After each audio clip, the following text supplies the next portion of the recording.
Amazon have just released Kiro IDE, which is an AI IDE, basically just a fork of VS Code using Claude 4. Why is it such a big deal and everyone's talking about it? Well, essentially because it uses this thing called Spec-Driven Development, which kind of feels like it's some degree of a branch of context engineering, this new way that people are kind of vibe coding. Before we get into this and see the demo, let me just talk a very brief history of what's happened here and why we're in this position to have a new AI IDE by Amazon and why that even matters. So normally you would vibe code with something like Lovable, but if you're techie like me, you want to get deeper into the code, so you maybe use something like Cursor.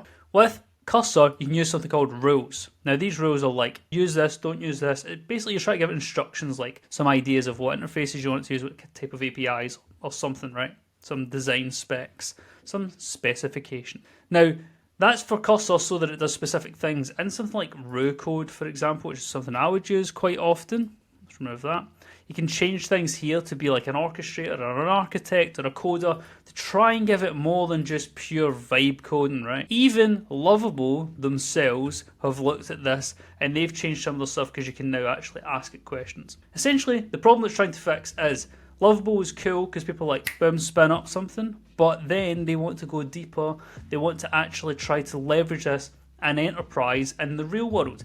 And in the real world, you have specs, right? Specifications, which is why this Kiro is such a game changer. Because now, instead of just vibe coding and having to come up with a crazy prompt and going back and forth, but now you can give it these specific files in like this .kiro, where you can give it specific specifications as to what you want it to do. Essentially giving it an acceptance criteria, giving it some sort of design, etc., how you want it to look. Now, the reason this is so good is because real code in enterprise and because in real companies, when you're writing code like this, you're going to have real comments, you're going to have real tests, you're going to have real specifications and tasks and user stories that you're working from, which is why Kiro is such a game changer. So if you look here, for example, on the starting screen, you get this thing, let's build. Now you can either vibe code or spec code, right? Spec allowing you to plan first, then build, create requirements and design before coding starts. Whereas vibe is just boom, straight into it. So let me just play a little bit of the video here and you can see a little bit more about Kiro. Hi, this is Kiro, the new Agentic IDE that works alongside you from concept to production. Which, side note, I feel like I recognise that little ghost from somewhere. Let me give you a tour of some of the features of Kiro. First, we'll click on that ghost hand icon on the left-hand side. Now I'll click the Generate Steering Docs button. This will help Kiro better understand the application when we prompt it later. Now that the docs are created, you can find them in the Kiro steering folder. That is super cool that it can actually understand your code base and then keep this as its information, as its knowledge base. Which is really handy because then the idea, I suppose, could be that it would reduce the number of tokens that it would actually need to then understand your code, because it would have a memory and these documents of what your code looks like instead of having to go and search every time. These files describe a serverless full stack web app that we're using with a Next.js and a AWS backend. Let me show you one of our most powerful features, Spec. I'll ask Kiro to add a new way to sign into our app using Google. Kiro is going to help us code this up and give us a step-by-step process so it gets it right.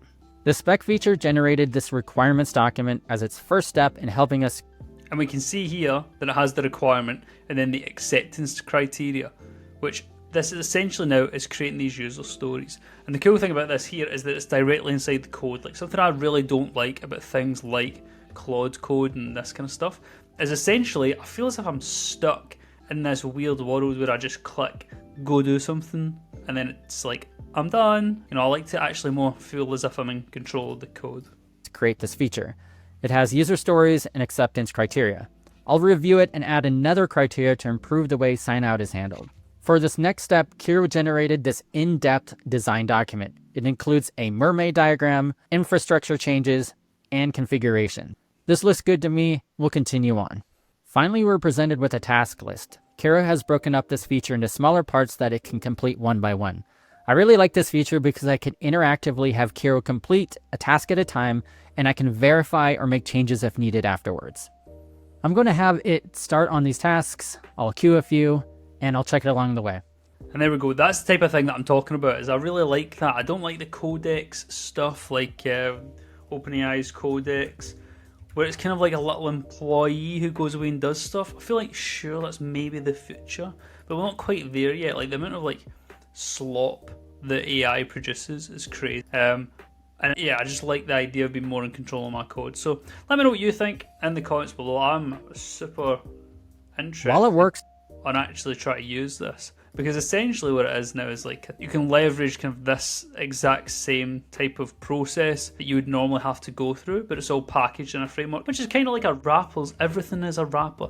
I seen a LinkedIn post about this the other day, which I'll put on screen now. But essentially, like, you know, whatever it is, Salesforce is an Oracle DB wrapper, for example, you know, and like all these things, you know, everything's a wrapper. So don't doubt on something that's AI wrapper, because that is the framework, you know, the functionality as to how to actually make it work. You know, in some respects, you know, the wooden part of a hammer is just a wrapper for the metal chunk at the top. But you're still going to use it and you're still going to like it. But anyway, I think it's really cool. The other thing, which is side note cool about it, Claude Sonnet 4.0, now Amazon or AWS, one of them, Amazon, are big investors in Claude. So when I was first getting into AI, I seen Anthropic plastered out the AWS conferences and stuff. And like, I've never heard of Anthropic before at that point in time.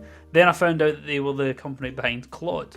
And Claude, the more I get into AI, the more I learn that everyone roots for Claude as being probably the best. OpenAI is like this weird spot of being the best, but like Claude, with like Claude Code and stuff, and Claude 4 are just like the best ones you get. Now, as you can see on Cursor, you have this like extended limits, blah blah blah. It used to be kind of unlimited, but now they have changed stuff and people have been whinging about it.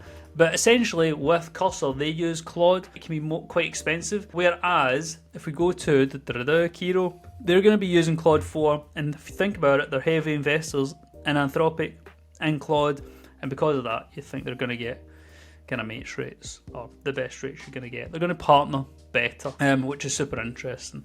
Another part of it too is this is all happening at the same time as the Windsurf stuff. And for Windsurf, I don't know how savvy we all are here, but basically OpenAI was trying to take Windsurf, try to buy it for $3 billion, which is nuts. But then suddenly Google just poached leadership. They just take the entire leadership team, the CEO, the co-founder, etc., and then a licensing offer. So they just take everything basically. And then some company, Cognition, they come in and take it, the rest of it as parts essentially. Now you may recognise here that that's for Devon. Devon is this thing. It's like you no longer need software engineers. You can just have Devon. Well, the company behind that, they've come along and bought the rest of Windsurf, which is essentially a kind of AI IDE. But yeah, interesting that this all happened at the same time. And I feel like Kiro essentially is supposed to be the solution now for enterprise level integration of language models into the coding workflow. And so let me know what you think about this situation in the comments below. Do you think Kiro is amazing, this big game changer, or is it a glorified new fork of VS Code? Let me know in the comments below. I'm interested to hear. And until next time, take care, and I'll see you later.